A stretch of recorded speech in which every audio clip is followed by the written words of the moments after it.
Hey, I'm Dr. Sean, and today we're going to be talking about hydration. What's the difference between a grape and a raisin? A raisin is a dehydrated grape. So I would argue that most of us are walking around with cells like raisins instead of grapes. We are chronically dehydrated. Being chronically dehydrated can lead to things like hypertension, constipation, digestive issues, ulcers, headaches, and a whole variety of other ailments. So how do you know if you're properly hydrated? One of the best ways to tell is to actually look at your urine.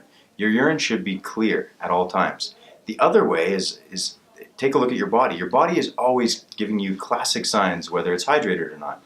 Some of the simple signs are your skin, right? If you have dry skin, dry mouth, dry lips, those are some simple tips on how to see on whether or not you're drinking water.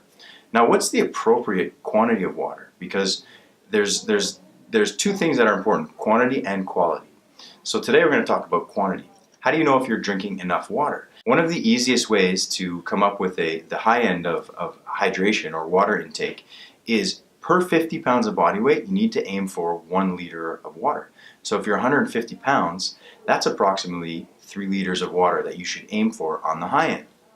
On the low end, there's a little bit of a more complicated calculation, but it's actually pretty simple. You would take your body weight, so 150 pounds, times 0.55, and that'll give you your amount in ounces, and then you divide by 38 ounces to get your liters. So 150 pounds, about 2.5 liters of water. So on the low end, 2.5, and on the high end, 3 liters. I would bet that most of us are not drinking enough water. The other important thing when talking about hydration to take into account is your activity level. So if you're an athlete and you're doing strenuous activities on a daily basis, you're going to need to drink more water.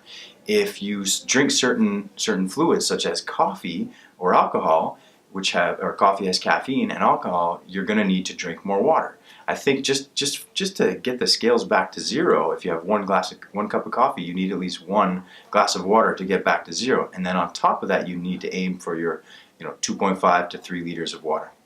The other thing to take into account is the environment. If you're in a really hot part of the world, you need to drink more water. Keep in mind that these are numbers to try and hit, right? But the most important thing is to focus on drinking more in general, because we want our cells, again, to look more like grapes instead of raisins. If you guys have any questions at all, feel free to contact us over at www.vitalitytherapy.ca, and we're here to help. Years in Health.